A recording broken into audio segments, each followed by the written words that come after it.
আসসালামু আলাইকুম প্রিয় দর্শক, চলে আসলাম আজকের এই মুহূর্তের গুরুত্বপূর্ণ ঝড় বৃষ্টি, নিম্নচাপ এবং আবহাওয়ার আপডেট নিয়ে। আগামী কয়েকদিনের মধ্যেই আসছে তীব্র কালবৈশাখী ঝড়। ঢাকা বিভাগ থেকে শুরু করে রংপুর, রাজশাহী, ময়মনসিংহ, সিলেট, খুলনা, বরিশাল এবং চট্টগ্রাম বিভাগ সহ ভারতের পশ্চিমবঙ্গ, উত্তরবঙ্গ, আসাম এবং ত্রিপুরা রাজ্যের একাধিক জেলায় ঘন্টায় 30 থেকে 40 কিলোমিটার বেগে দমকা ঝড়ো বাতাসের সাথে বজ্রসহ বৃষ্টিপাতের সম্ভাবনা। দুই বাংলার একাধিক জেলায় তৈরি করতে পারে সতর্কবার্তা। এদিকে বঙ্গোপসাগরে তৈরি হয়েছে উচ্চচাপ, যার প্রভাবে দেশের তাপমাত্রা দ্রুত বৃদ্ধি পাচ্ছে। আগামী সপ্তাহের মধ্যেই দেশের সর্বোচ্চ তাপমাত্রা উঠে যেতে পারে 40 ডিগ্রি সেলসিয়াসের উপরে। আজ 10ই মার্চ মঙ্গলবার এবং আগামীকাল 11ই মার্চ বুধবার জানিয়ে দেব কেমন থাকার সম্ভাবনা রয়েছে আগামী 24 থেকে 48 ঘন্টা দেশের 8 বিভাগের 64 জেলার আবহাওয়া পরিস্থিতি। তাই প্রিয় দর্শক, আপনি দেশের কোন জেলা থেকে ভিডিওটি দেখছেন এবং আপনার জেলায় এই মুহূর্তে আবহাওয়ার কেমন অবস্থা রয়েছে কমেন্ট করে আমাদেরকে জানিয়ে দিন। প্রতিদিনের নিত্য নতুন আবহাওয়ার খবর এবং পূর্বাভাস পেতে এই ভিডিওটিতে লাইক দিয়ে চ্যানেলটি সাবস্ক্রাইব করে বেল আইকন অন করে রাখুন। প্রিয় দর্শক, চলে আসলাম আবহাওয়ার পূর্বাভাস মেঘমালা চিত্রে। এখান থেকে দেখতে পাচ্ছি এই মুহূর্তে দেশের আবহাওয়া পরিষ্কার। এদিকে খুলনা, শ্যামনগর, সাতক্ষীরা, এদিকে যশোর, লোহাগাড়া, এদিকে দেখতে পাচ্ছি পিরোজপুর, মাঠবাড়িয়া, কলাপাড়া, লালমোহন, বরিশাল এই অঞ্চলগুলো সহ এদিকে সিলেট, এদিকে দেখতে পাচ্ছি জকিগঞ্জ, চারখাই, চতকবাজার, বিশ্বম্ভরপুর, বালাগঞ্জ, কুলাউড়া এই অঞ্চলগুলোর আকাশ আংশিক মেঘলা পরিস্থিতি রয়েছে। এছাড়া দেশের অন্যান্য অঞ্চলের আকাশটা মোটামুটি পরিষ্কার। বিকেল বা রাতের মধ্যেও আকাশ পরিষ্কার থাকতে পারে, কোথাও মেঘ বা বৃষ্টিপাতের সম্ভাবনা নেই। আমরা দেখতে পাবো এদিকে 11ই মার্চ বুধবার সকালের দিকে দেশের এদিকে বরিশাল, পিরোজপুর, মাঠবাড়িয়া, লালমোহন, খুলনা, সাতক্ষীরা, শ্যামনগর এই অঞ্চলগুলোতে আকাশ আংশিক মেঘলা থাকতে পারে। এছাড়া অন্যান্য অঞ্চলের আকাশটা পরিষ্কার।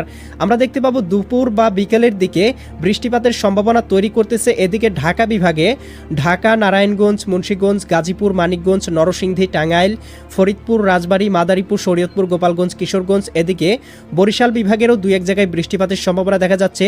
এদিকে গৌরনদী, টুঙ্গিপাড়া, বাগেরহাট, কাউখালী, জিয়ানগর, এদিকে বোরহানুদ্দিন, ভোলা, এদিকে লালমোহন, চরফেশন এই অঞ্চলগুলোতে। এছাড়া দেখতে পাচ্ছি এদিকে নড়াইল, গোপীনাথপুর, অভয়নগর, যশোর, মাগুরা, এদিকে দামোহদা, ভেড়ামারা এই অঞ্চলগুলোতে আংশিক মেঘলা পরিস্থিতি। হালকা পরিসরে দুই এক জায়গায় বৃষ্টিপাত হতে পারে। এদিকে দেখতে পাচ্ছি সিরাজগঞ্জ, বগুড়া, পাবনা, নাটোর, নওগাঁ, চাঁপাইনবাবগঞ্জ, এদিকে রাজশাহী এই অঞ্চলগুলোতে 1 থেকে 2 মিলিমিটার বৃষ্টিপাতের সম্ভাবনা দেখা যাচ্ছে এবং আকাশটা আংশিক মেঘলা থাকতে পারে। এছাড়া কিন্তু ময়মনসিংহ, সিলেট, এদিকে রংপুর বিভাগ সহ চট্টগ্রাম বিভাগের অধিকাংশ জেলার আকাশটা পরিষ্কার দেখা যাচ্ছে, তবে আংশিক পরিসরে মেঘলা পরিস্থিতি থাকতে পারে চট্টগ্রাম বিভাগের জেলাগুলোতে। ভারতের উত্তরবঙ্গের দুই এক জায়গায় বৃষ্টিপাতের সম্ভাবনা। এদিকে পশ্চিমবঙ্গে কোথাও কোথাও বৃষ্টিপাত হতে পারে। ত্রিপুরা রাজ্য, আসামের দিকেও বৃষ্টিপাতের সম্ভাবনা রয়েছে। তবে বিকেলের মধ্যেই বাংলার আবহাওয়া আবার পরিষ্কার হয়ে যাবে। রাতের আকাশটাও মোটামুটি পরিষ্কার দেখতে পাচ্ছি। তবে এদিকে দেখতে পাচ্ছি চট্টগ্রাম বিভাগের দুই এক জায়গায় আংশিক মেঘলা থাকতে পারে। দীঘিনালা, খাগড়াছড়ি, মানিকছড়ি, ফাটিকছড়ি, লংদু, এদিকে চৌমোহানি, চঙ্গলনিয়া, বেলোনিয়া এই অঞ্চলগুলোতে।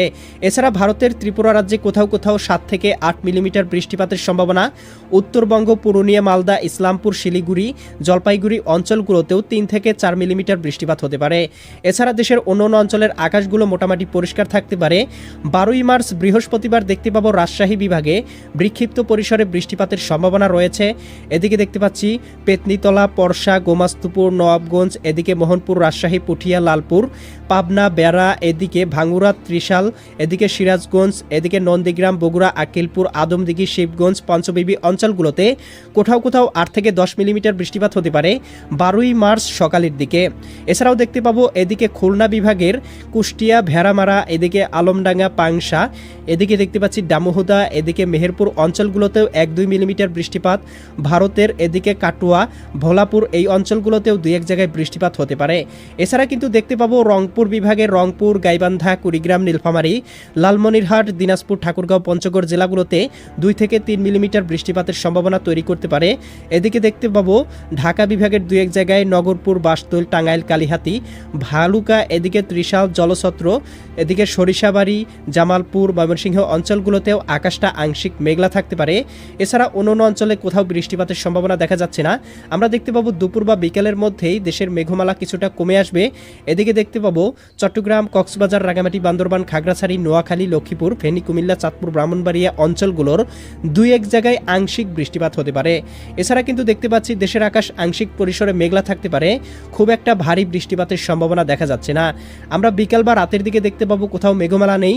13 তারিখের দিকে দেখতে পাবো পাবো উত্তরবঙ্গের একাধিক জেলায় ভারী পরিসরে বৃষ্টিপাতের সম্ভাবনা রয়েছে। বিশেষ করে দেখতে পাচ্ছি এদিকে পঞ্চগড়, এদিকে ঠাকুরগাঁও, দেবীগঞ্জ, জলঢাকা, শীতলকুচি, লালমনিরহাট, এদিকে রংপুর, চিলমারি, চররাজীবপুর, বাহাদুরবাদ, পীরগঞ্জ, বিরামপুর, দিনাজপুর, কাহারোল, এদিকে ঠাকুরগাঁও, এই অঞ্চলগুলোতে কোথাও কোথাও 12 থেকে 15 মিলিমিটার বৃষ্টিপাত হতে পারে। ভারতের উত্তরবঙ্গ, কলকাতা, খড়গপুর, এদিকে আমরা দেখতে পাচ্ছি পুরুলিয়া, মালদা, শিলিগুড়ি, দার্জিলিং, কোচবিহার, ধুবড়ী, আসাম অঞ্চলগুলোতে কোথাও কোথাও 20 মিলিমিটার পর্যন্ত বৃষ্টিপাতের সম্ভাবনা রয়েছে। ময়মনসিংহ বিভাগের 2-1 জায়গায় মেঘমালা প্রবেশ করতে পারে। এদিকে নলিতাবাড়ি, ফুলপুর, এদিকে নেত্রকোনা, বাগমারা অঞ্চলগুলোতে 9 থেকে 10 মিলিমিটার পর্যন্ত। এছাড়া কিন্তু প্রিয় দর্শক দেখতে পাবো অন্য অঞ্চলের আবহাওয়া একেবারে পরিষ্কার রয়েছে। দুপুর বা বিকেলের দিকে দেখতে পাবো সিলেট বিভাগে, সিলেট, সুনামগঞ্জ, হবিগঞ্জ, এদিকে মৌলভীবাজার, ভারতের ত্রিপুরা রাজ্য, এদিকে দীঘিনালা, খাগড়াছড়ি অঞ্চলগুলোতে আংশিক মেঘলা পরিস্থিতি এবং আংশিক বৃষ্টিপাতের সম্ভাবনা রয়েছে। এছাড়া আগামী কয়েকদিনের মধ্যেই ধেয়ে আসতে চলেছে তীব্র কালবৈশাখী ঝড় এবং বজ্রসহ ভারী বৃষ্টিপাত। বিশেষ করে আমরা 15 বা 16 তারিখের দিকেই দেখতে পাবো তীব্র ঝড় বৃষ্টির সম্ভাবনা বাংলায়। এর আগে বাংলার আকাশ আংশিক মেঘলা পরিস্থিতি থাকলেও কোথাও কিন্তু খুব একটা সেরকম বৃষ্টিপাতের সম্ভাবনা লক্ষ্য করা যাচ্ছে না। বিশেষ করে আগামী 2 দিন মোটামুটি বাংলার আবহাওয়া আংশিক পরিসরে মেঘলা থাকতে পারে, তবে খুব একটা বৃষ্টিপাতের সম্ভাবনা নেই। তাপমাত্রা পূর্বাভাস চিত্র থেকে দেখতে পাচ্ছি আগামী কয়েকদিনের মধ্যেই দেশের তাপমাত্রা তীব্র হারে বেড়ে যাওয়ার সম্ভাবনা রয়েছে এবং কোথাও কোথাও সর্বোচ্চ তাপমাত্রা 34 থেকে 35 ডিগ্রি সেলসিয়াস পর্যন্ত উঠে যাওয়ার সম্ভাবনা রয়েছে। বিশেষ করে ভারতের পশ্চিমবঙ্গ, এদিকে এই অঞ্চলগুলোতে রাজশাহী বিভাগের কোথাও কোথাও সর্বোচ্চ তাপমাত্রা উঠে যেতে পারে 35 ডিগ্রি সেলসিয়াস। এছাড়াও আগামী সপ্তাহের মধ্যেই দেশের তাপমাত্রা সর্বোচ্চ 40 ডিগ্রি সেলসিয়াসের উপরে উঠে যেতে পারে। এই মুহূর্তের ইউরোপিয়ান রাডার থেকে দেখতে পাচ্ছি দেশের আবহাওয়া পরিষ্কার রয়েছে। কোথাও কোথাও আংশিক পরিসরে মেঘমালা থাকলেও কোথাও বৃষ্টিপাত নেই। বঙ্গোপসাগরে কোনো নিম্নচাপ, লঘুচাপ বা ঘূর্ণিঝড় তৈরি হয়নি, যার কারণে সামুদ্রিক কোনো সতর্কবার্তা দেওয়া হয়নি। প্রিয় দর্শক, পরবর্তী আপডেট পেতে চ্যানেলটি সাবস্ক্রাইব করে রাখুন। দেখা হবে পরবর্তী নতুন ভিডিওতে। আল্লাহ হাফেজ।